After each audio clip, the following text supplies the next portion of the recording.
حضرت علی رضی اللہ تعالیٰ عنہ ایک روز مسجد میں داخل ہوئے تو دیکھا ایک شخص زاروں قطار رو رہا تھا اور کچھ لوگ اس کے ارد گرد جمع تھے اور اسے سمجھا رہے تھے۔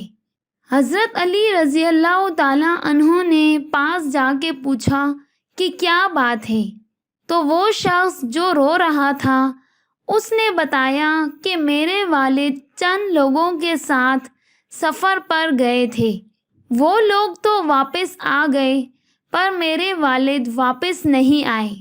جب میں نے ان لوگوں سے اپنے والد کے بارے میں پوچھا تو کہنے لگے کہ تمہارا باپ تو راستے میں ہی فوت ہو گیا تھا، اور جب میں نے اپنے والد کے مال کے بارے میں ان سے پوچھا تو کہتے ہیں کہ کون سا مال، تیرے باپ کے پاس تو کوئی مال نہیں تھا، حالانکہ میرے والد تجارت کے لیے گئے تھے اور ان کے پاس کافی مال تھا۔ اس شخص سے سارا ماجرا جان کر حضرت علی رضی اللہ تعالیٰ عنہ نے اس سے کہا کہ تم نے اس کے لیے قاضی کی طرف رجوع نہیں کیا؟ تو اس شخص نے جواب دیا کہ میں نے قاضی کے پاس رجوع کیا تھا، لیکن قاضی نے انہی لوگوں کے حق میں فیصلہ دے دیا ہے۔ اس شخص کی یہ بات سن کر حضرت علی رضی اللہ تعالیٰ عنہ تمام لوگوں کو لے کر قاضی کے پاس پہنچے اور قاضی سے پوچھا کہ تم نے اس نازک معاملے میں کیسا فیصلہ کیا ہے؟ قاضی نے جواب دیا، میں نے اس سے گواہ طلب کیے تھے، تو اس جوان نے کہا کہ میرے پاس کوئی گواہ نہیں ہے۔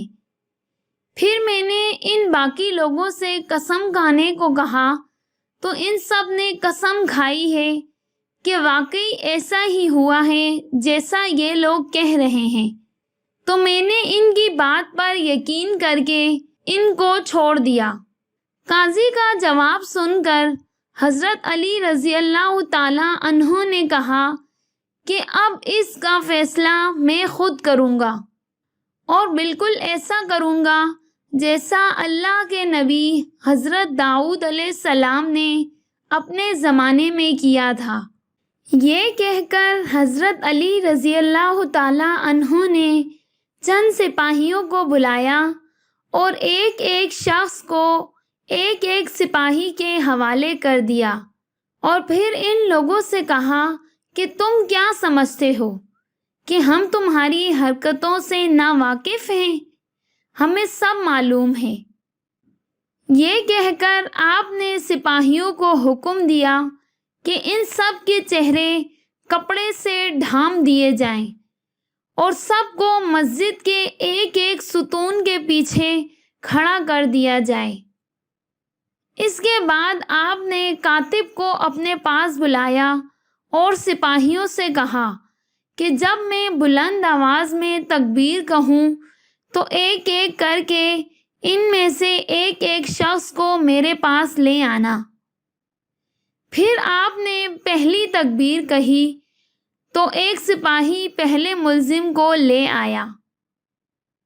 حضرت علی رضی اللہ تعالیٰ عنہ نے اس کو اپنے سامنے بٹھا کر حکم دیا کہ اس کے چہرے سے کپڑے کو ہٹا دو، اور کاتب کو کہا کہ میرا سوال اور اس کا جواب قلم بند کرو۔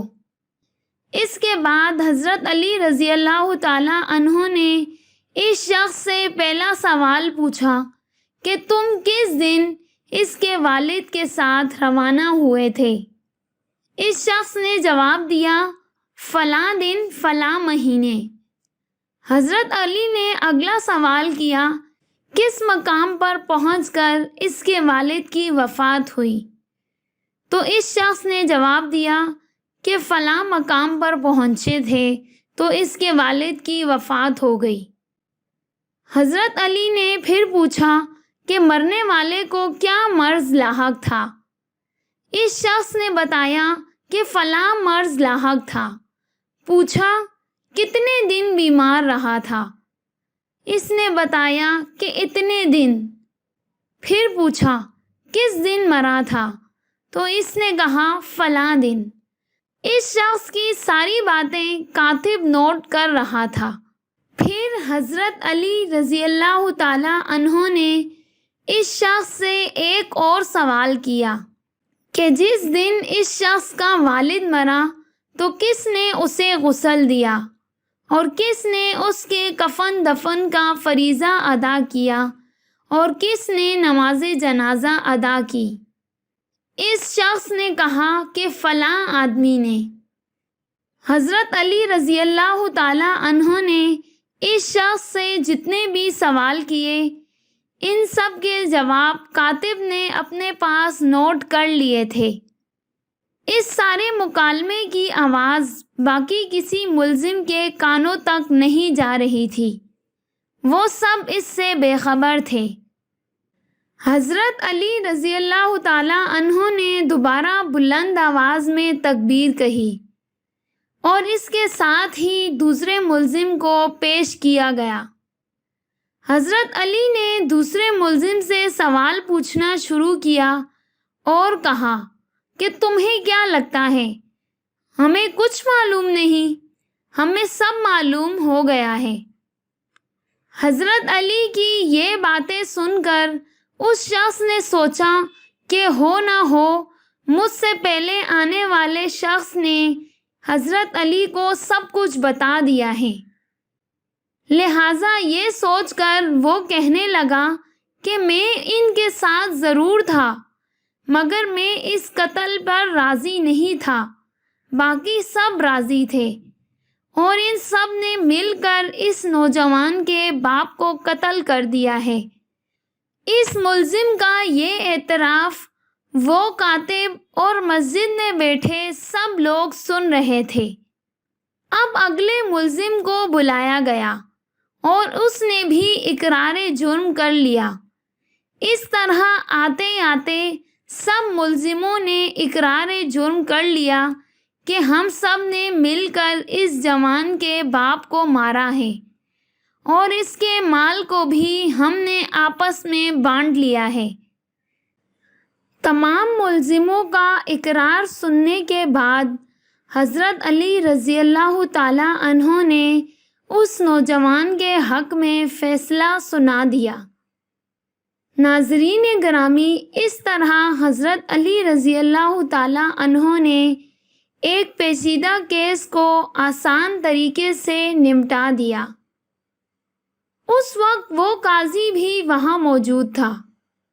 اس قاضی نے حضرت علی رضی اللہ تعالی عنہ سے کہا کہ آپ نے جو شروع میں حضرت داؤد علیہ السلام کے اس قسم کے فیصلے کا حوالہ دیا تھا وہ کیا فیصلہ تھا؟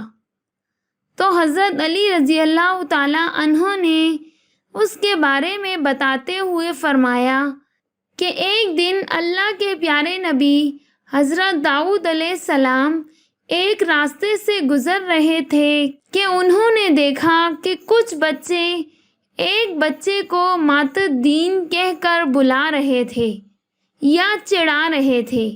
تو حضرت داؤد علیہ السلام نے اس بچے کو اپنے پاس بلایا اور اس سے اس کا نام پوچھا تو اس نے کہا کہ مات الدین یعنی دین مر گیا، نعوذ باللہ۔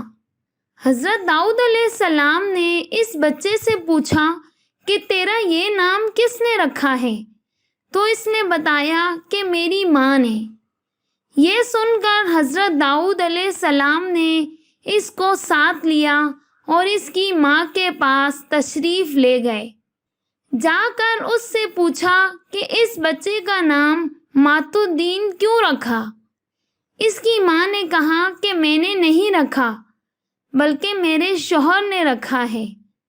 یہ سن کر حضرت داؤد علیہ السلام نے کہا کہ تمہارا شوہر کہاں ہے؟ تو جواب ملا کہ وہ زندہ نہیں۔ تو آپ علیہ السلام نے اس بچے کی والدہ سے پوچھا کہ اس کے باپ نے یہ نام کیوں رکھا تھا؟ تو اس نے جواب دیا کہ میرا شوہر چند افراد کے ساتھ سفر پر گیا تھا، سب واپس آ گئے پر میرا شوہر واپس نہیں آیا۔ جب میں نے واپس آنے والے لوگوں سے پوچھا تو انہوں نے کہا کہ وہ دوران سفر فوت ہو گیا ہے۔ میں نے ان سے پوچھا کہ اس کے مال و اسباب کا کیا ہوا، تو انہوں نے کہا کہ اس کے پاس تو کچھ بھی نہیں تھا، حالانکہ میرے شوہر کے پاس بہت مال تھا۔ تب میں نے ان سے پوچھا کہ مرتے وقت میرے شوہر نے کوئی وصیت کی تھی؟ تو انہوں نے جواب دیا ہاں۔ میں نے پوچھا کہ وہ کیا تھی؟ کہنے لگے کہ تیرے شوہر نے کہا تھا کہ میری بیوی سے کہنا کہ جب بچہ پیدا ہو تو اس کا نام مات الدین رکھ دینا، کیونکہ اس وقت اس کی بیگم امید سے تھی۔